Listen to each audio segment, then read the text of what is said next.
my great pleasure and privilege to introduce Dr. Esther Kingston Mann today.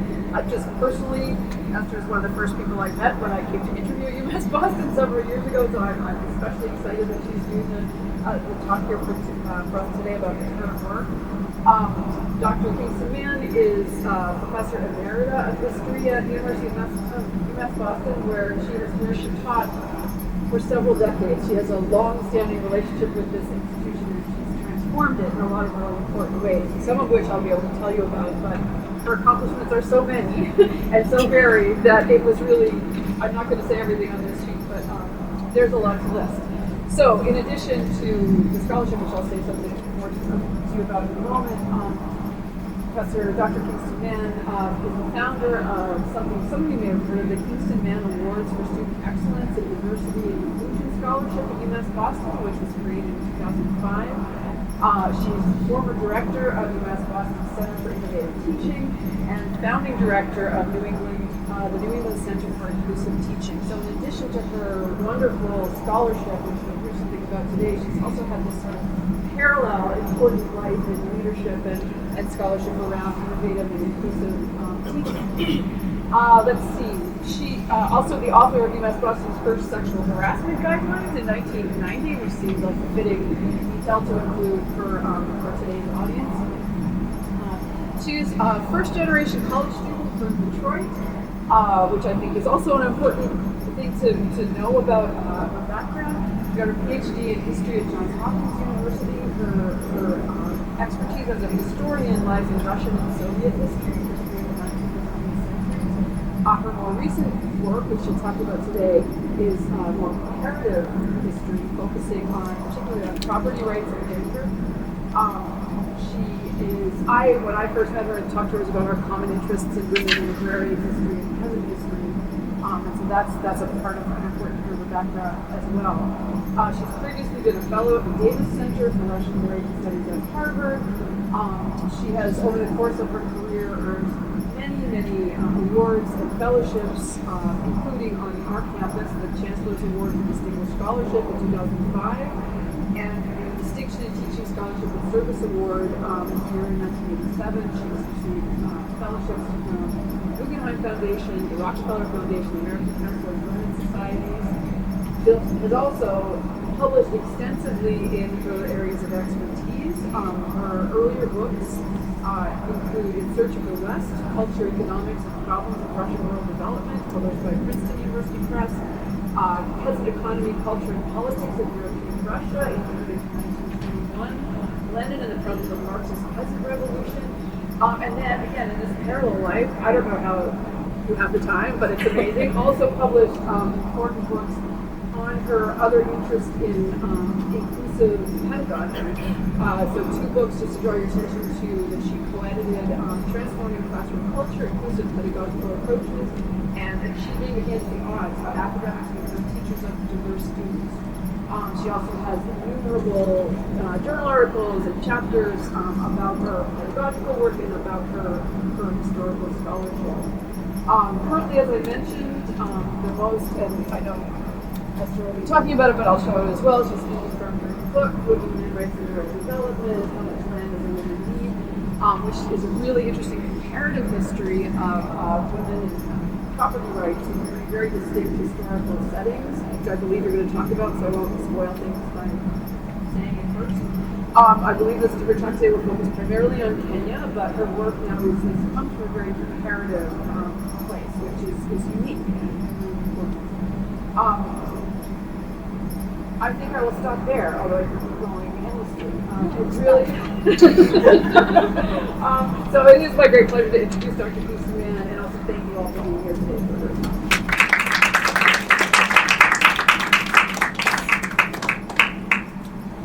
Well, thank you for inviting me to be here. As Heidi was listing all of these many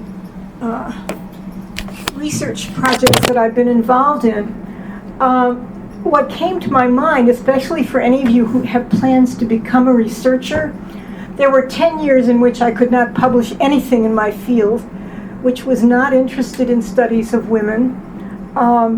And so I guess if you live long enough, you have more hopes of being published in more venues. So, I'm really interested in issues of economic development, and particularly in the relationship between the modernizer and the people who get modernized. And one of the things I learned as a Russianist, which is how I started out, was that in the Russian context, economic development was always a top-down, undemocratic process in which the people who were going to be affected by the change had no input into what the change was going to be like, right? And that's still true today in many places. So when I found this in the Russian case, I decided that I wanted to look elsewhere to see whether economic development was always top-down, to see whether women were ever placed in a position of balance with men in the study of history. In the Russia and Soviet field, it hasn't. So in the Russia field right now, there are very few studies of women as economic agents. Women are often talked about as in terms of their gender identity, in terms of their families, in terms of marriage and inheritance. But what they actually did, what their labor actually was, what were their contributions or lack of contributions, that's still not, it's not a primary theme in the Russia field, the Russia-Soviet, post-Soviet Russia field. So that's unfortunate. A lot of the things that I've written have really been directly trying to get people to pay more attention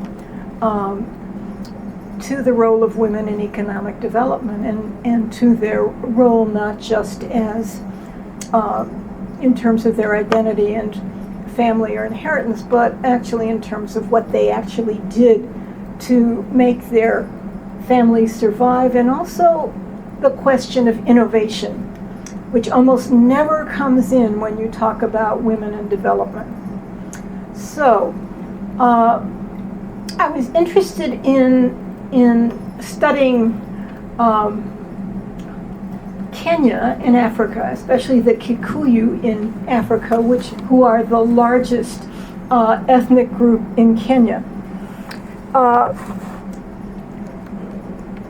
It was very difficult to carry out this research, again because there wasn't a lot of data. Eric Wolf, about half a century ago, wrote a book called Peasants, a People Without History. And while that's no longer true, I would still want to argue that today rural women are still a people without an economic history. There are a lot of reasons for that. The most obvious reason is that in Russia and in Kenya, people who gathered the data did not question women. There was an assumption that women didn't actually know what they were doing and they didn't understand much about their lives, so there was no point in asking them. So the database is very scanty when it comes to looking at female economic agency. I called this, an earlier book I wrote, I called this a culture of modernization.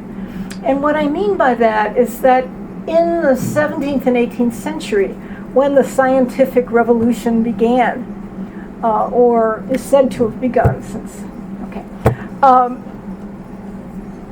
ever since that time, there developed a set of ideas which put forward the notion that just as there were laws of physics and chemistry, there were laws of human development.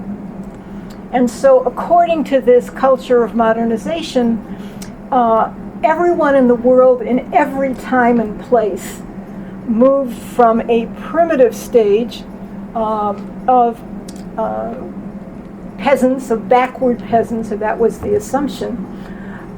They moved from that, according to Marx and also many anti-Marxists, into a capitalist stage of development.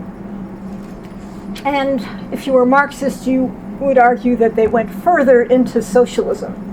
But this idea that there were iron laws of development and everybody fit into either the primitive category or the capitalist category, still very much with us. For the primitive, if you were in this primitive category, this means actually the majority of people in the world, right? So that meant that people who thought about economic development were people who start out with the notion that the majority of the people in the world are primitive, and of course that means why should they have any input into the economic development project if they're all primitive like that? The next stage of capitalism is one that's still very much with us. Certainly it's true in Putin's Russia, but it's also true with the World Bank and the International Monetary Fund. And that is the idea that you want to move people, and women in particular, from this backward stage to become entrepreneurs. So if you go to conferences right now, you're going to hear conferences on economic development. You'll hear a lot about women who become entrepreneurs. And that is all part of this set of cultural assumptions. Because presumably if women didn't become entrepreneurs, then that's a way we knew they were backward. So it was like a self-fulfilling kind of prophecy. And Marx was very much a part of this, but so was Adam Smith and all sorts of other economic theorists and thinkers.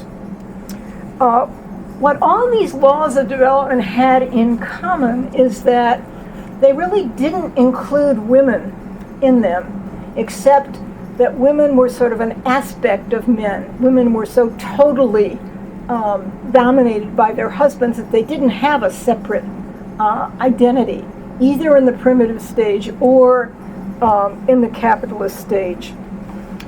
So,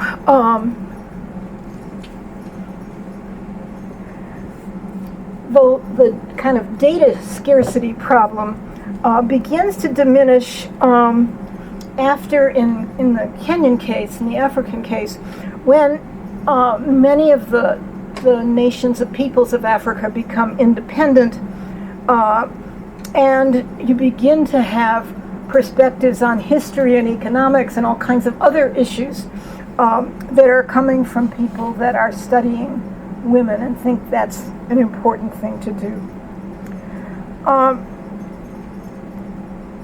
One problem is, at least from my perspective, is that in the understanding of struggles for land, and in particular women's struggles for land, they're usually seen through the lens of are women becoming entrepreneurial. And what I found in my research, at least, is that when women talked about land, they weren't talking about real estate. That really isn't what they had in mind. And in fact, there was a common saying that a very eminent Africanist once recorded, where Kikuyu women said, "Without land, we are nothing."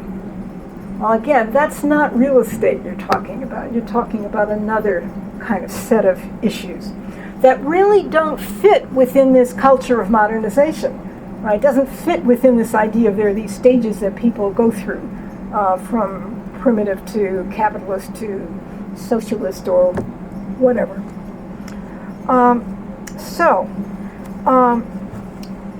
One of the things that my research really illuminated for me, and I'd be really interested in people's questions and comments on this, it raised all sorts of questions for me about the issue of patriarchy. Although it's common to use the word patriarchal to describe Kikuyu society in Kenya, I think that word or that term is really too broad to help us to explain what actually went on between women and men. It's not, patriarchy is a term that is not complicated enough to help us to understand women's economic trajectory. So, if we look at the Kikuyu in Kenya, and I look at them because they are the largest ethnic group in Kenya. Before the colonial era, the Kikuyu were governed by all-male village councils. This was the Kiyama, if you got the glossary. And these male councils guaranteed women's rights to the exclusive use of a garden, which was called a shamba. Women and men possessed rights of access to a village commons and other communally managed resources. And I guess the question that struck me right away was, if these men were so patriarchal, why were they giving land to women? Why were they guaranteeing women's access to land? In addition to this, Kikuyu women in Kenya also possessed women-only councils, Kiyama Ki Atunya in your glossary. And these women-only councils had the power to organize the whole agricultural sector of the economy. Women were in charge of agriculture. They managed it, they organized it, and they were the primary cultivators of land. So in this kind of situation, I guess it seems to me that if we focus exclusively on patriarchy, and let me emphasize, I'm not denying its existence at all, but if we focus exclusively on that, then we are really ruling out the possibility of women's agency. Because patriarchy really presupposes a woman that is wholly victimized by a male or by her broader society. So I hope you'll ask me questions about this eventually. So, in Kikuyu society, communities and households, rather than individuals, were the ones who decided who had access to land. And land could only be transferred to other people after you consulted with those who would be affected by the proposed change. So before the coming of the British, in Kenya there were no unconditional rights to land or land access. So the whole notion of freehold property is really not relevant to understanding this society. Within the household, women raised crops to sustain their families. They controlled the farming process, and no private individual was allowed to exert absolute control over a village's land, water, and pasture resources. So this is really, if you think about these practices, they are really a challenge to the kind of economic notions that prevail in the world that we're living in right now. And here I don't want to pretend that all Kikuyu women were innovators. They were all perfect. They just went around innovating wherever they went. That's obviously not true. Not all of them did. And we actually, since they weren't studied very much, we actually don't even know what percentage of them engaged in innovation and change. So this way of looking at property, to say that no land claims are unconditional or absolute, was something that the British, when they come in, considered a sign of backwardness. That is, they hadn't understood yet that the best way to farm and be productive was to fence off a piece of land and call it your own, and then you would have all this initiative to improve it, and that was the only way it went, right? There was no other option or no other alternative. So village councils, again, all male, acknowledged permanent, seasonal, and overlapping rights to land use. Some were even temporary. During the colonial era, this idea that you could have a flexible notion of land rights was, again, it was a sign of backwardness, a sign that Kikuyu people were incapable of understanding that fixed and permanent land boundaries were the only way to go, the only way to become more productive. There were all kinds of kind of collective and cooperative means of labor that were practiced among the Kikuyus before the British got there. These social practices they had gave communities and kin groups a measure of flexibility when they were dealing with changing circumstances. So if you had an epidemic or a poor or abundant harvest, but you insisted on dividing up the land in the same way and rewarding people in the same way, you wouldn't get very far in this society. So let's look at what women did and about women and innovation.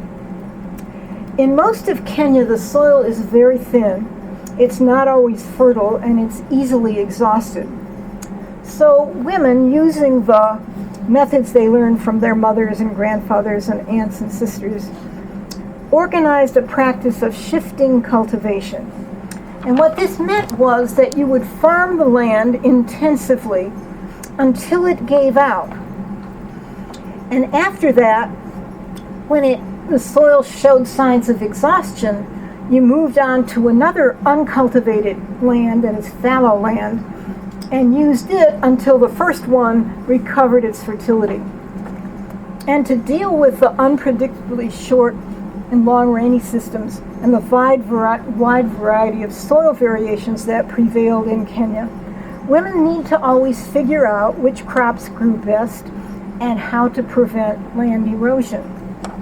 So, Kikuyu women devised a complicated system of up to 16 soil classifications, including such factors as potential fertility, texture, color.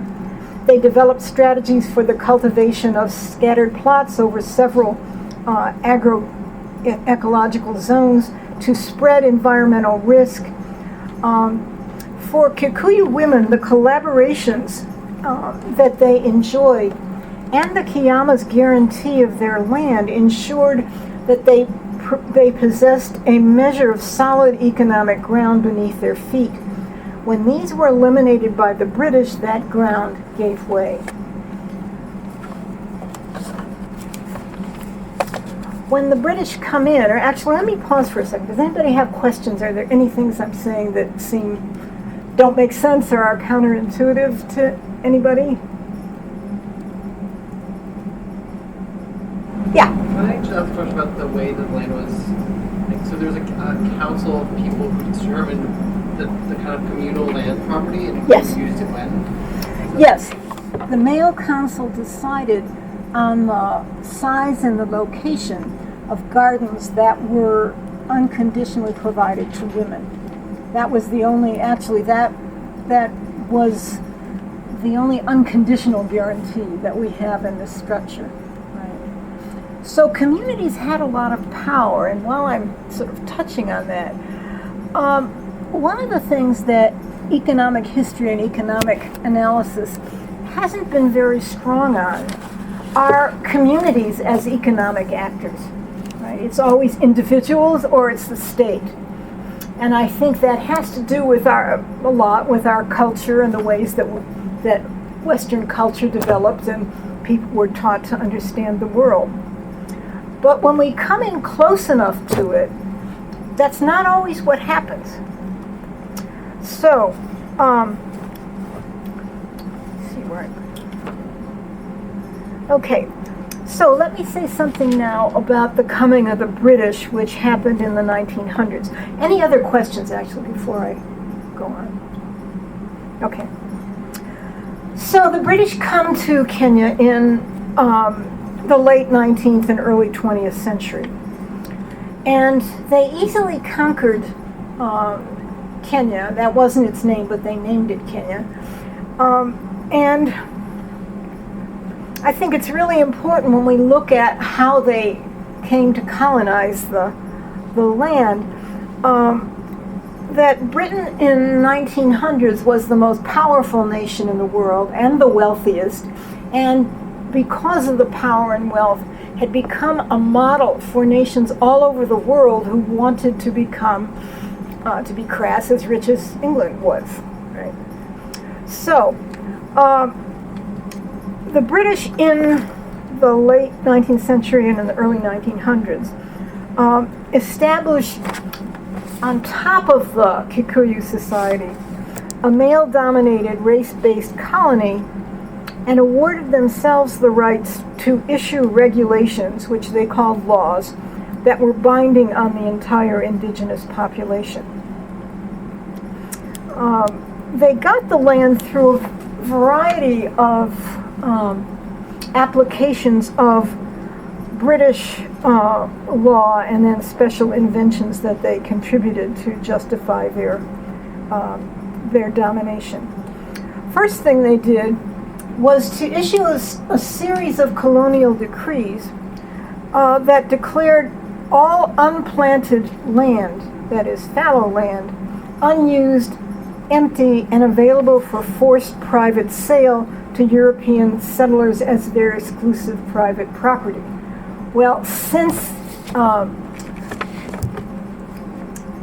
the land was mainly cultivated by women, and it had to do with leaving land fallow for a big part of the year, if you say that all fallow land is subject to compulsory private sale, you've taken away the ground under the feet of indigenous women.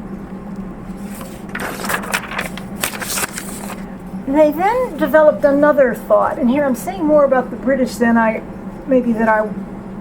want to, or that I thought I would, but because I'm interested in this relationship, again, between the modernizer and the people who get modernized. So the British invented another justification for taking the land. In the words of one colonial decree, a native's claim to land is recognized only as long as he occupies it beneficially. So that means if you were using shifting cultivation, you obviously were not using it beneficially. So that was another justification they used. Again, this comes out of a culture of modernization. The British never considered the indigenous networks and institutions that they encountered were markers of an unfamiliar socio-political and economic system. The British judged what was unfamiliar as backward, and that has to do with those laws of human development that so many people believed in. During the early 1900s, the British transferred 7 million acres of land to European settlers. The Kikuyu were forcibly transferred to a much smaller area of their former lands that were called native reserves. However, because the British settlers didn't know anything about tropical farming, they needed somebody to teach them how to engage in it. And so they recruited large numbers of women to teach them how to farm. And it's interesting that strategy never seemed to weaken the racism. Somehow it didn't impinge on you still felt that way. ignoring the, I hope that's not me, ignoring the expertise and the gender identity of the Kikuyu women who farmed the land, they argued that Kikuyu men were the farmers, and they didn't understand why they should abandon shifting cultivation. So they didn't deserve the lands they occupied. The problem is that the farmers were women. And you sort of wonder to yourself, when they looked out the window at the fields being plowed, what did they see? Right? Did they not see these were women that were farming the land? Right? And I think this is one way that that racism is not just despicable, but racism can blind you to reality. It can make you not see some things that would be obvious to anybody else who was looking around. The denial that women had any farming skills remained virtually absolute among Europeans who depended on them. And think about how complicated this is, right? You need women in order to teach you how to farm in a tropical climate. On the other hand, you argue that women are backward and primitive, and not only that, they were men. Right? So there's a lot that is peculiar about this mindset and how it developed. Eventually, tens of thousands of rural men and women who couldn't survive on their native reserves became squatters. Right? They went out to land that was not cultivated, and they farmed it under conditions of the new owner, who was a colonial, for a certain amount of time, but they didn't own it. In the 1930s, when actually the British, I should say now, all of the ways in which the British tried to make the land more productive failed. This effort to use women as teachers failed. In the 1930s, they claimed that backward Kikuyu were creating an agricultural catastrophe in Kenya. They invented, actually, a long-term erosion scare that targeted the supposedly disastrous practices of the Kikuyu, that is, women. So female farmers who had spent decades in teaching settlers how to farm were now accused of endangering the future of the agricultural economy. Colonials blamed bad, that is, female farmers, for Kenya's economic plight. In the years that followed, the colonials began to argue that the Kikuyus were themselves enemies of the soil they cultivated. They posed an economic threat to the land and the security of the colony. One official, or several officials actually, questioned whether the natives actually deserved any land at all, because they didn't know how to farm the land. They were backward. They were holding Kenya back. So in 1937, the British adopt a policy that forces women to engage in unpaid terracing projects for 2 to 4 days a week. Again, because of this so-called erosion crisis, which now few scholars accept that it even existed. Here as elsewhere, the charge of backwardness always served as an all-purpose justification for the use of violence. The greater the degree of backwardness, the more coercion was needed to vanquish it. And women, of course, were considered the most backward element within Kikuyu society. So this strategy, where you see step by step Kikuyu people losing access to land and coming more and more under the control of British managers and supervisors. In the 1930s, this began to generate some political opposition. Women didn't want to spend their time terracing land. They wanted to work on their gardens. They wanted to take care of their families. And so in 1933, activist Kikuyu women created something called the Lumbee Central Association, which has never been studied by Africanist researchers that I know of. We don't know anything about its origin or its ideology or its tactics, but what we do know that the MCA, that's the abbreviation for this women's organization, they sought to convert women's awareness of economic oppression into political action by organizing strikes, collective demonstrations, and work stoppages. The MCA also took the lead in efforts to build a nationwide female network of independent schools.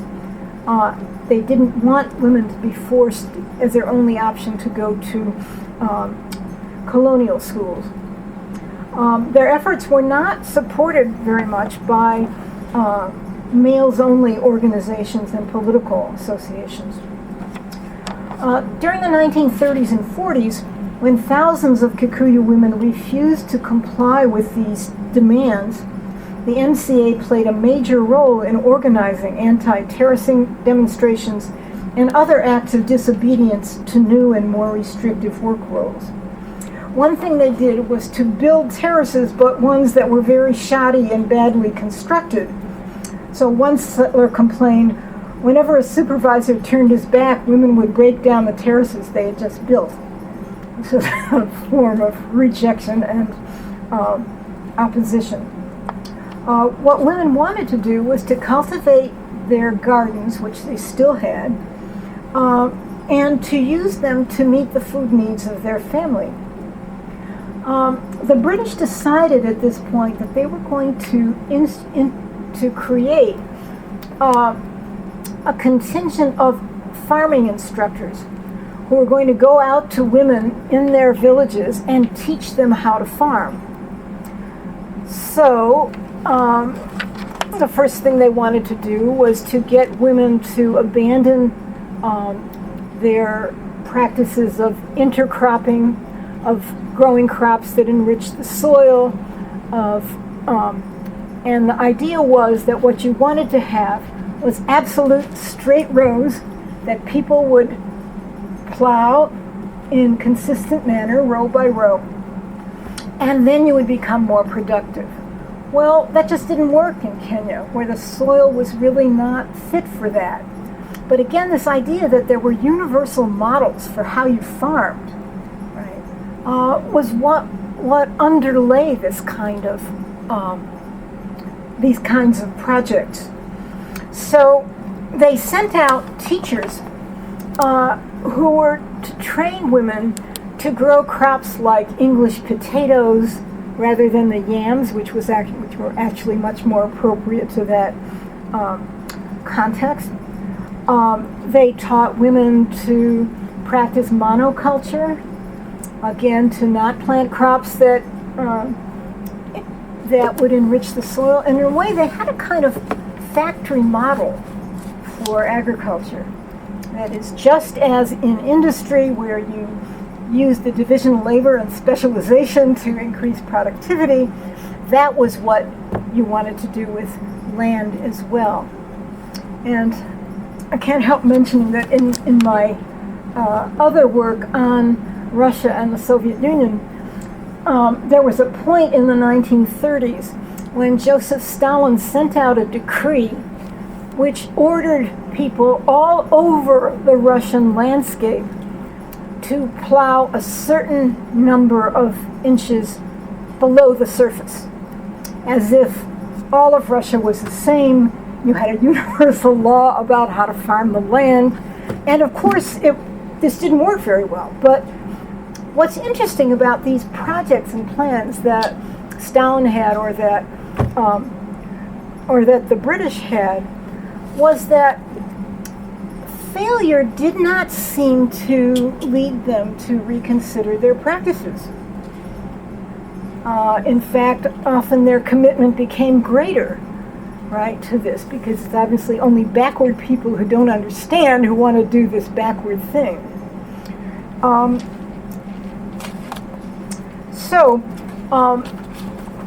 The system of building terraces and of squatters also didn't work very well. And women began to rebel against it. Between 1946 and 1948, Kikuyu women engaged in a 2-year-long collective refusal to engage in forced labor. In 1948, when officials ordered the resumption of terracing, a revolution of the women broke out. Some 2,000 women gathered in front of the district commissioner's office to demand an end to forced labor. According to terrified British observers, this is how he saw it, a crowd of angry females descended on the office. By this time, we had enough of this monstrous regiment of women, and after warning them twice to leave peaceably, they were forthwith driven out of the township by the police using sticks. While some of the ringleaders were arrested, other women entered the office to retrieve their comrades, and actually they ended up freeing the arrestees. There's so many interlocking systems of repression as I sort of tell you about these different events. So what is most revealing about the British response was that the officials in charge refused to believe that women were acting on their own. He insisted instead that their actions were directed by young men who were bent on sabotaging British efforts to modernize local farming. This idea that women were incapable of making decisions on their own or engaging in rebellion was something that persisted as long as colonialism existed. During the late 1940s, the political situation changed.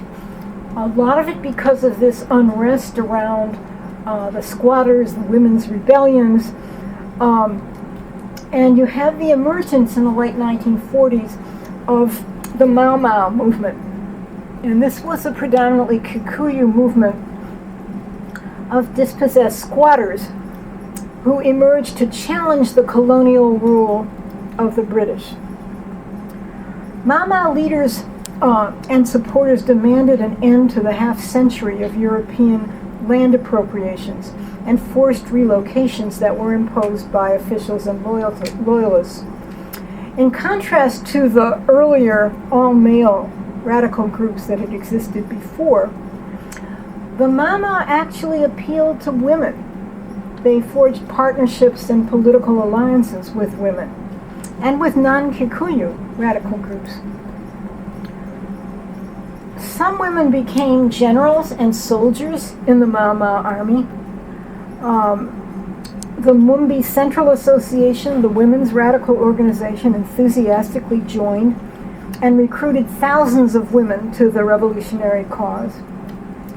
As a grassroots revolutionary movement, the Mau Mau depended completely from the outset on women who were the main food producers to provide food for the movement. But also hundreds of thousands of female Mau Mau women embraced the use of violence and killing. One of the most notorious was a woman who came to be called the Wamtuli X. Her nickname was the Killer. Her husband had been executed by loyalist forces along with her children, and she became notorious as a zealous executioner of colonials and of people who compromised with the British. In addition to their combat roles, Kikuyu women drew on their customary communication networks to organize how they would transmit information and money to the revolutionary movement. So what they did was to convert the traditional practice of collective wood gathering into an information gathering strategy. So once the authorities figured out what the women were doing, in addition to gathering firewood, they limited wood gathering to special days of the week, under heavy guard. However, women then devised new strategies to carry on in the independence struggle. So it's as if when we think about people who rebel, we often think about people who reject everything about the past. One of the things that's interesting about the Kikuyu rebels and revolutionaries is that they always drew on the past, on the traditions that they had grown up with, and combined them, integrated them into the practice of fighting the British or fighting colonialism. And there's an interesting kind of conception of change that peasant women had. Maybe other groups have it too, but definitely this was not prominent. This concept of change was not prominent among the British. The British had a notion that the way you progressed was by rejecting every aspect of a despicable past, primitive past. So when peasants were unwilling to do this, their judgment was that they were backward. They didn't see that for Kikuyu women, change was something that grew out of the past and incorporated new practices. But the whole culture of modernization didn't allow for that. So it's kind of like if you think about change, there's one notion of change and progress where you imagine a train that goes from one station to another and leaves the past behind. And the other was that you change the way that a tree changes. You keep adding on rings. You don't destroy the core, right? And the British never learned or really understood that notion of change. And the Kikuyu women who persisted in it were called backward, that what you were supposed to do was unconditionally reject the past and become a modern person. Let me see where we are.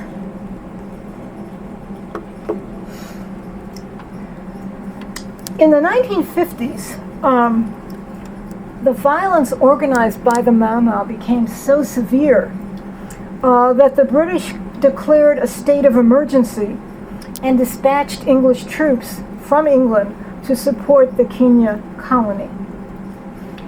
They put out the idea that the Mau Mau were demonic murderers, but the atrocities they committed against Europeans amounted to 32 white settlers and 2,000 indigenous civilians and 200 loyalists.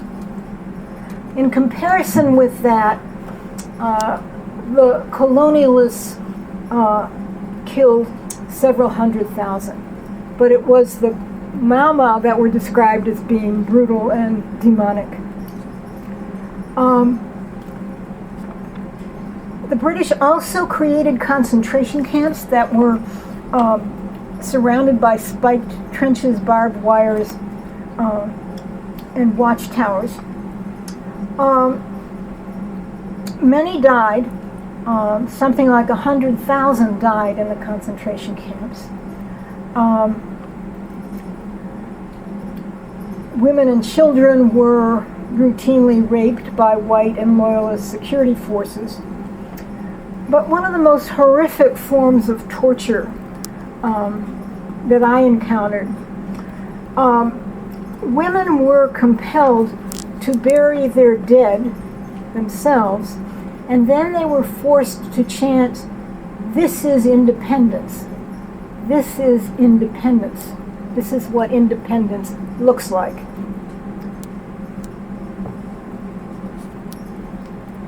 So death was then their only hope for freedom. At least that was what the British were trying to convince them of.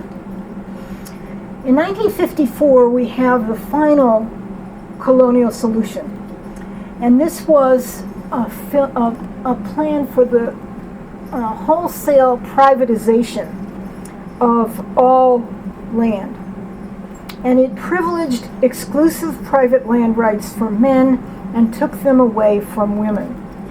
So what this plan was, in some ways it was like the shock therapy program, if you know anything about that in the Soviet Union, right, where you just obliterate the past, right? So that was the notion here. The Swenerton Plan criminalized the readjustments, rearrangements, and reallocations that were previously part of the Kikuyu response when you had demographic change or famine or flood or drought. So the idea was to recreate England's enclosure movement on the soil of Kenya. I haven't said much about this. I feel like I'm overloading you with data here. England, in the 1900s, for much of the 20th century, was a model, an economic model for the rest of the world about how you become rich and powerful. And the way the British did it was to do two things. One was they enclosed and eliminated the common lands and transferred them to private owners. And the other thing they did was to abolish women's rights to land ownership. So following the English example, British colonials in Kenya introduced these laws in 1954. Women's rights of access to their gardens were transferred to men. Were transferred to men. Women didn't take this meekly. They crowded the colonial courts in the 1950s to defend their land claims from ambitious males attempting to take advantage of the law against female ownership. According to people who liked these reforms, Western-style economic freedom had at last come to Kenya. The Swenerton Plan, like all the earlier colonial reforms, failed. They neither revitalized the economy nor restored domestic peace. In 1952,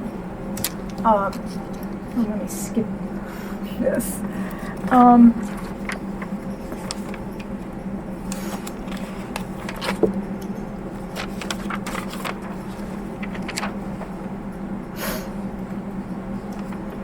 So, one of the things that struck me in this, in telling this story of one failed reform effort after another, was that the British colonials prided themselves on their interest and commitment to economic development, to economic progress, to raising productivity rights. But the repeated failures of all of their projects did not lead them to change their minds. Right? They continue to make the argument that we just need another set of reforms, right? And the idea of including the Kikuyus in the modernization process, and of course including women, was just not part of the model. And it raises this kind of question about, if you are really interested in economic development and all of your projects fail, wouldn't you think it would be a good idea to change your tactics, right? But they didn't, which suggests that something else was at work besides economics, right? It had to do maybe with holding on to power, for example, or holding on to political power over a subject people.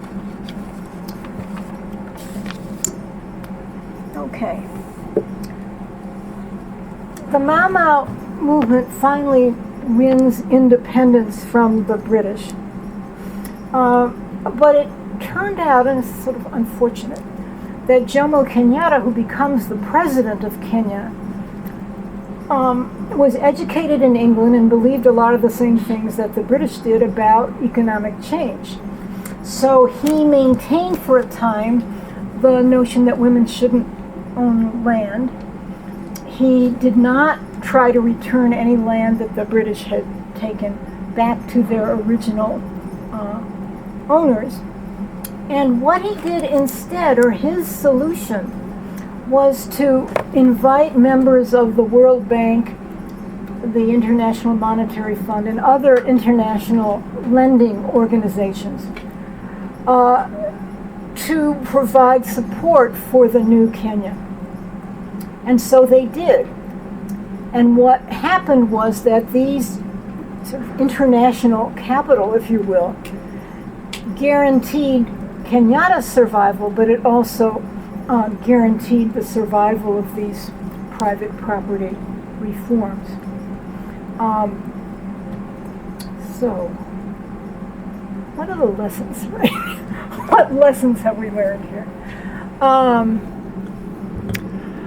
One is perhaps the disadvantages of excluding the majority of population into your plans for economic development, and paying attention to what happens if your plans don't work. Right.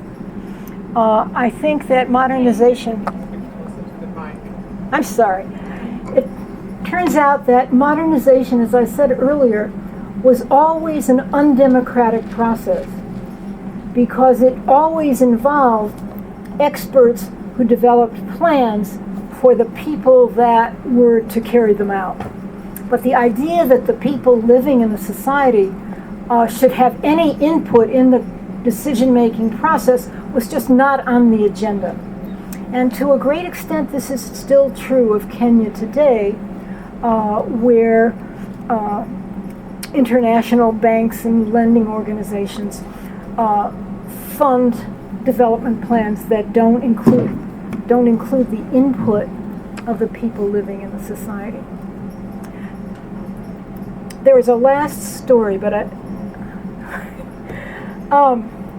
which is that after independence, there were women's groups that began to form in Kenya.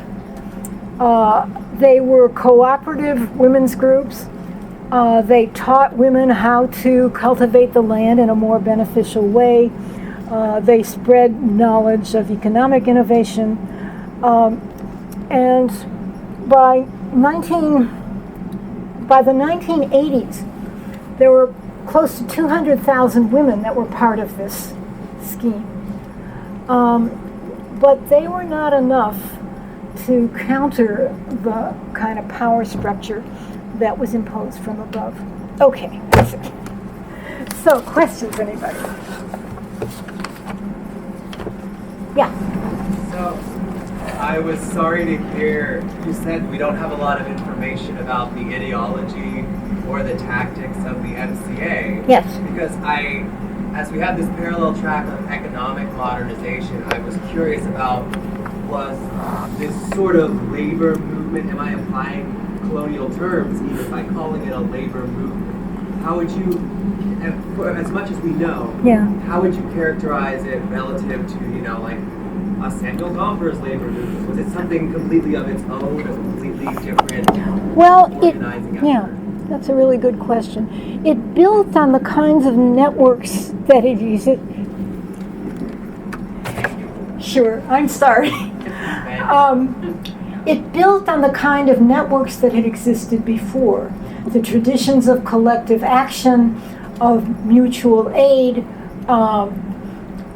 the idea, for instance, before the colonials came, when Kikuyu women cultivated the soil, sometimes they would cultivate each other's plots of land, or they would borrow plots of land from each other. So they didn't have this notion of absolute private property rights. And I think it's in that that there was room to develop these other ideas, like the MCA. And I really wish, I hope that African historians will begin to study them more. It's still a field that doesn't focus so much on rural women. It sees the cities as a place where productive economic change takes place. Good question. Anybody else? Yeah. Hi. So I think what you said about patriarchy and agency is very interesting. By focusing on patriarchy, you're kind of marginalizing agency of these women, because by default you're doing that. I was wondering how you define agency, because on my research on Islamist women, I've been struggling with that as well. Because these women have a different perception of what women's rights race are, yet they are carving spaces for themselves in political and economic spaces. Yeah.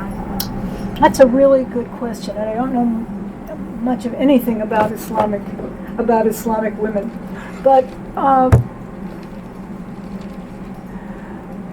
I think that at least when we're talking about economics, economic agency means women who actually take responsibility for shaping their economic lives.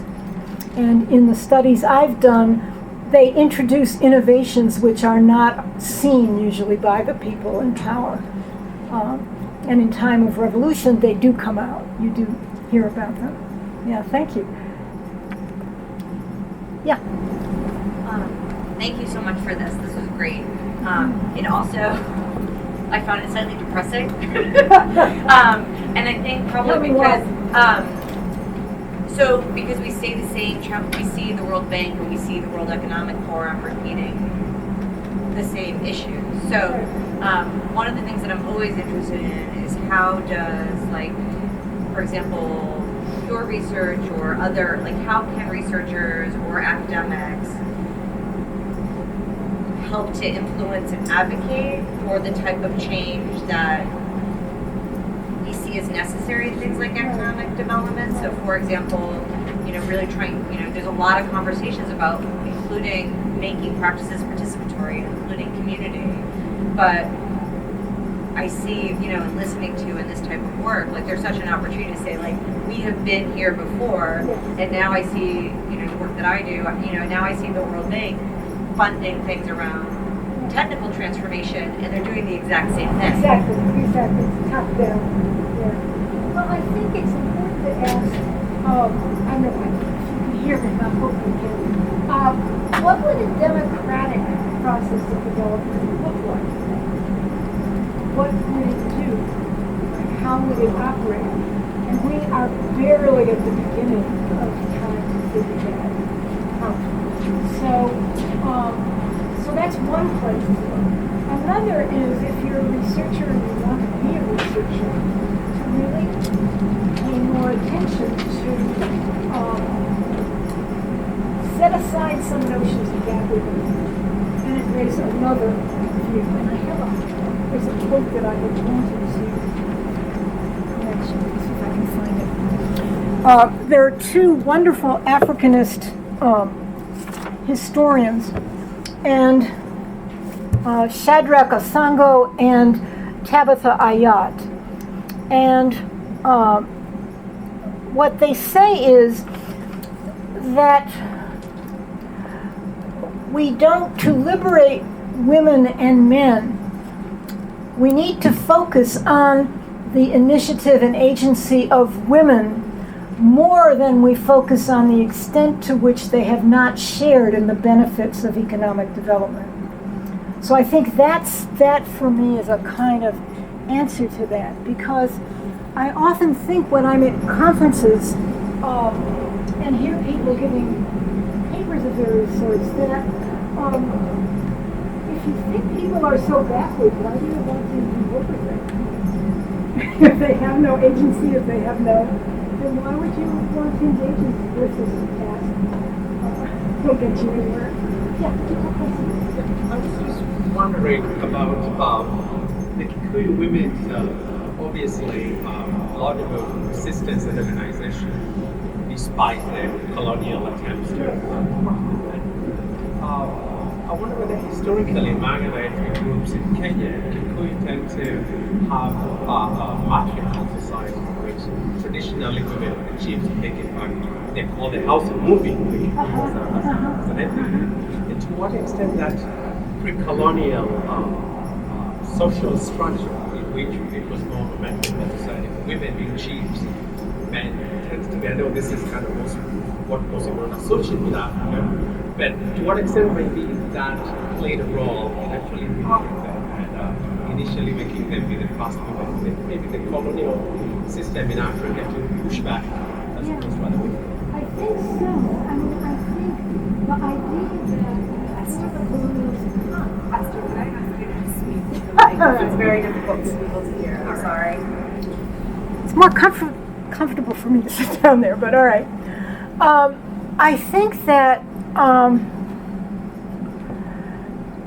if you have a society before the coming of the colonials in which women control the means of production, right? They are the ones that control farming, they make decisions over it, right?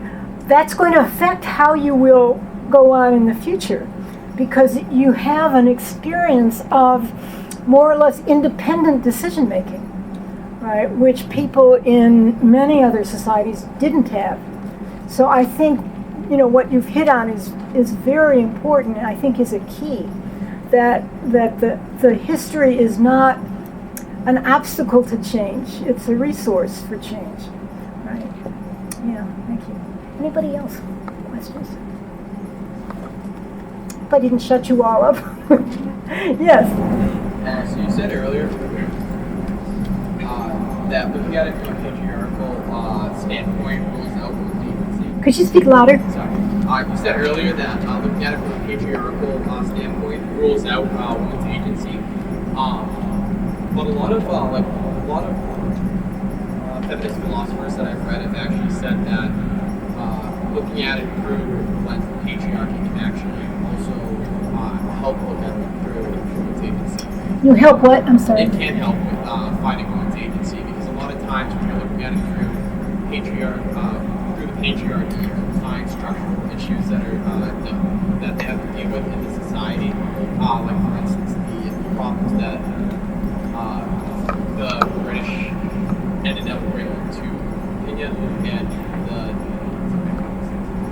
like there's different issues that they brought that were just part of their society that have been like Britain had already been a patriarchal society for so long that it basically transferred over towards Kenya. Could you restate that again for me? It's a complicated question. Yeah, so basically, why do you believe that the patriarchy, looking at it through the patriarchy is a good idea? Why do I believe that what? Why do you believe that looking at it through the patriarchy rules out women's agency? Well, I don't think it necessarily has to, but it's what it does in practice. That is, if all you talk about is patriarchy and women as victims and its disempowering features, you're not going to have much time to talk about what else were they doing, right? Does that sum them up? So I don't want to deny that Kikuyu society was male-dominated. It certainly was. Men got the land. They owned it. But because women had so much economic power over the land, it changed the equation a little bit. And I think if we don't look at that more, like look at the Lumbee Central Association or look at some of these other movements, then we're left with victims. And I think some people who focus mainly on patriarchy, it's as if it becomes like an all-purpose explanation for everything that goes wrong, right? It's the patriarchy, that's why. And I guess the idea that the male councils guaranteed women's land, right? And actually, in my other comparative work in Russia, before communism, most peasants lived in communes, and the commune assemblies were male, and they also guaranteed gardens to women. So again, it raises these interesting kinds of questions about why would they do this if all they were patriarchal? And I think also that as a political strategy, it's probably better not to demonize even cruel actions, because that may not be all there is to the story, or there may be other things going on. And that's a kind of political lesson for me. That is, when I hear people talk in ways that I really don't agree with, and it happens a lot, I like to wait, first of all, and see what else they have to say. and to really kind of think about, so is this all there is to your point of view? And I think for me that's a political kind of strategy. It's what I do. I'm not advocating it as a universal prescription.